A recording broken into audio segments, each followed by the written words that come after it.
Hi, welcome back to Decoding Yoga.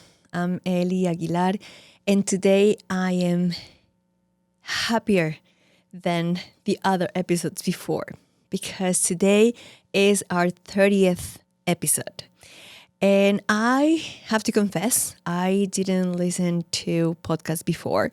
I only started when I started training in personal finances. And once I was listening to my mentor show, and he mentioned this, that his mentors have told him that once a show hits 30 episodes, once you have recorded and aired 30 episodes of your program, is that you are committed. You're committed to the show, you're committed to your audience, you're committed to your topic. So here I am, here we are on our 30th episode. And that makes me really happy because when I started this, it was just an idea like what else can I do to share content with the people out there of something that I love, all the things that I have learned from all these years teaching and training yoga teachers from all over the world. And I've been doing Instagram and Facebook and YouTube classes. And then it was like, okay, podcast, let's do this. And that was 30 episodes ago. So thank you so much for your support, for your comments, for the questions that we get in different platforms, and because you also give me material to produce these shows. So today I actually put myself a challenge. Remember, this month I'm talking about yin yoga. And last week I was talking about the ugly truth, the things that usually people don't talk about when we teach and practice yin. If you haven't heard that episode, please go one episode back and listen to that. Today I challenged myself to find 30 solid reasons why we all should practice and or teach yin yoga. So, because my shows are about 15 to 16 minutes long, let me start because we have 30 reasons to talk about very quickly. Yin yoga can help you restoring range of motion. So hopefully by now we know that yin yoga not only stimulates muscles and fascia, because it's that a misconception about this is that yin yoga is not for muscles. Of course it is for muscles. Muscles are there. We cannot leave them at home, right? You have to bring them to the mat with you. So yes, we are going to help our muscles and fascia to get longer, but we are also aiming to give more elasticity and mobility to the entire system of the mechanic of the movement, right? So one, we restore the range of motion in different joints. Two, increases flexibility, because what I have just explained, many tissues get tight and short for many different reasons: injury, lack of use, excess of use, age.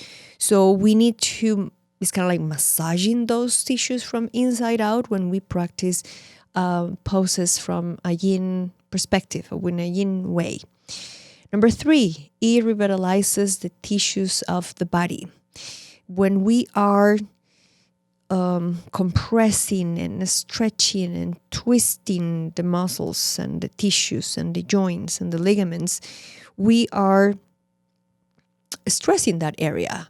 And when we release the pose, we are stimulating water and energy and blood to rush to that area. And that gives this humidity, you want to see it like that, and these tissues become more pliable, which is something that we want.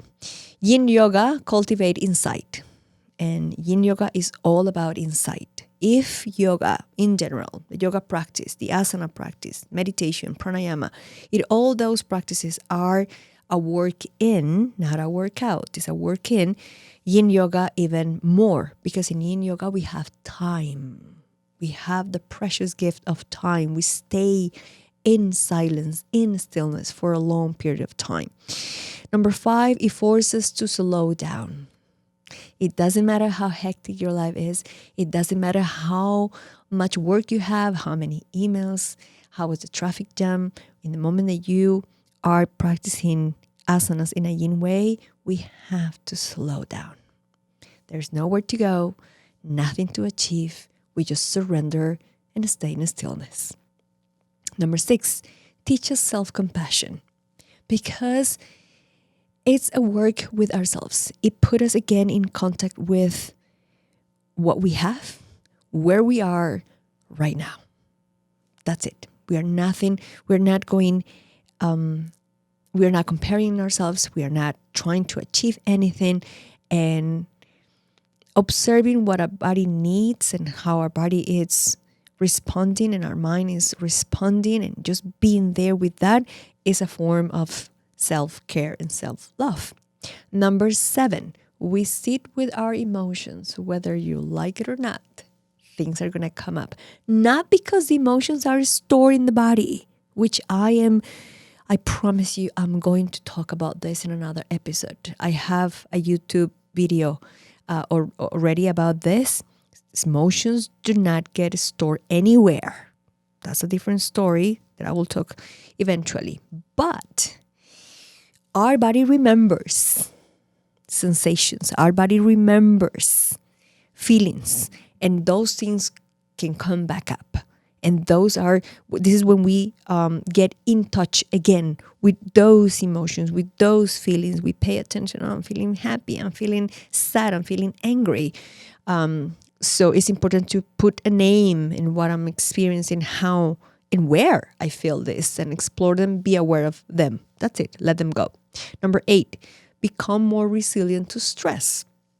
Yes, because again, yin yoga is not only acting on your muscles and your joints and your bones, it's acting in your nervous system, your mind.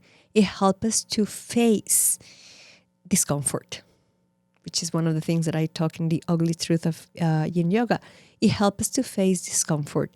And when we translate that to our daily life, then we can also face the discomfort that the ambience, the other people, the situations challenge us with, right? So we can face stress a little bit better. Tap into the parasympathetic nervous system. I just mentioned this. Also because even though we are not practicing any particular style of breathing, we slow down the breath. And in the moment that we slow down the breath, that helps our nervous system to stop being in alert mode and go into more relaxation mode. Number 10, it helps our organs to do their work, because we are squeezing and twisting and then relaxing. And in the moment that we relax and the parasympathetic takes over, this is the state where our body replenish and recovers and heals. So all the systems can work better. The stillness prepares for meditation. Remember that I have mentioned that yin yoga, the way that we practice poses in yin yoga, is going back to how poses were practiced thousands of years ago. The yogis before, their aim was to get enlightened. And the only way to do that is in a state of meditation. And the only way to reach a state of meditation is being in a stillness. So that's why we practice yin, to prepare us to be in a stillness, hopefully achieving the state of meditation. Number 12, cultivate balance.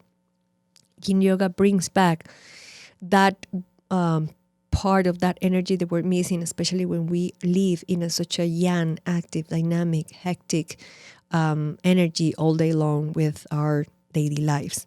Number 13, it builds resilience and perseverance, because the biggest challenge of yin is time, is being there 1 to 2 to 3 for a beginner's practice, up to 15, 20, 30 minutes in one pose with no movement.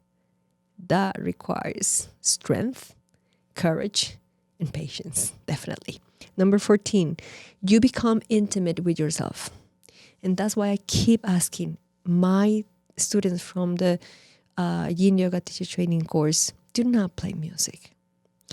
Do not take away the moment of being inwards. No need to fill the spaces. Speak 50% of the class and the other 50% allow people to be with themselves. 15 is suitable for beginners, all ages, all fitness levels, for everybody. Yin is for everybody. You can modify, especially if you learn how to practice yin in the way that I teach it, that is in a functional approach, how you feel, not how it looks. So it's for everybody. 16, it leaves you with a great after feeling. Maybe you feel discomfort when you're practicing, but believe me, after that, your joints, your body, and your mind will feel yummy. Number 17, it creates an opportunity to cultivate gratitude because we practice with what we have from where we are today.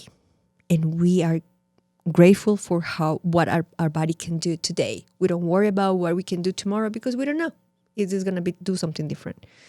18, improves sleep habits. Of course, in the moment that we are tapping our parasympathetic nervous system and we slow down and we are not in alert all the time and we manage the stress, we can sleep better. Improve circulation because of these stresses that we apply to the target areas, and then the blood starts moving in a more dynamic way. It helps the circulation.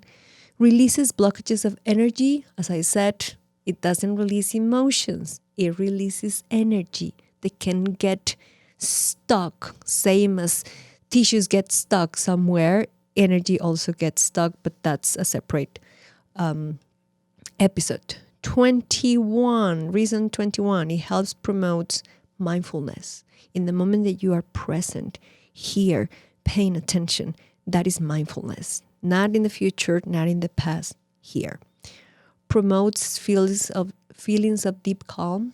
I love that t-shirt that says, I'm here for the Shavasana. Well, because in Shavasana, we experience a deep calm sensation. I will do a t-shirt that says, I'm here for the yin, because yin also gives you this deep calm sensation. Fights insomnia, lethargy, and exhaustion. You may feel very heavy as a short effect of the practice, but in the long run, you will feel more energized, you will feel calmer, and also we learn to face life in a calmer way, and that helps us to be more balanced in our emotions and the way that we react. 24 helps to overcome burnout. Burnout is an excess of yang energy, so yin will balance that out.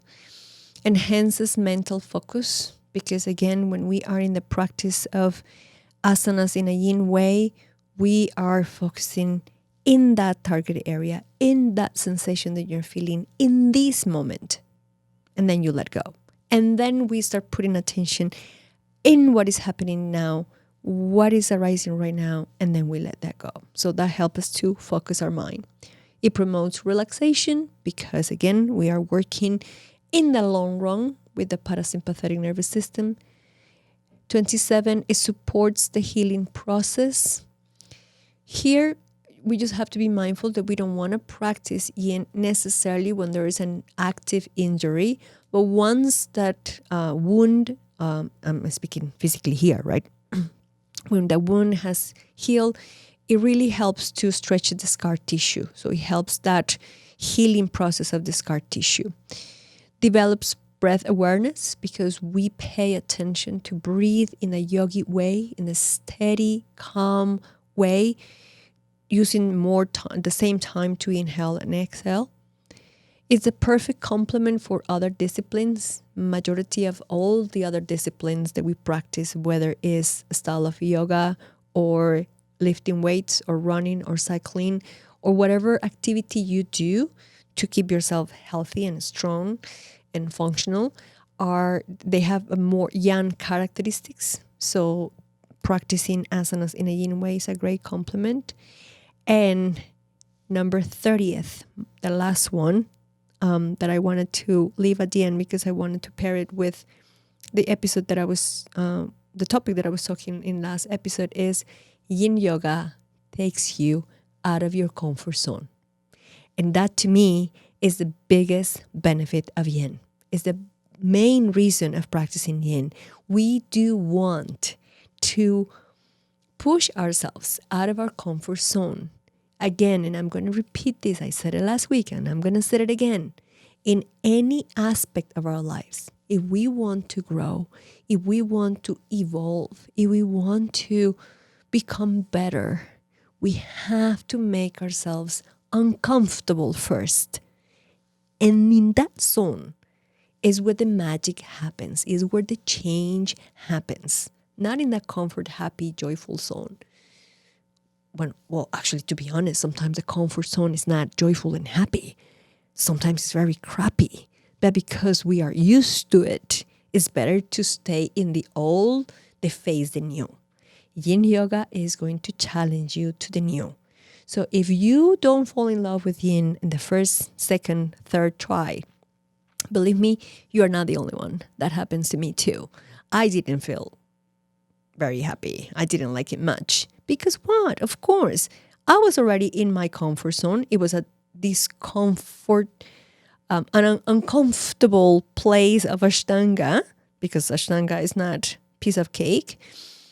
But it was already my comfort zone. It was my practice. So in the moment that I move into yin and I start experiencing all these things, I'm like, oh, I don't like this, right? I didn't like how my hips felt, how my mind felt, and I didn't love it. But then I gave it a try, and then again, and then it clicked. And then I learned to be,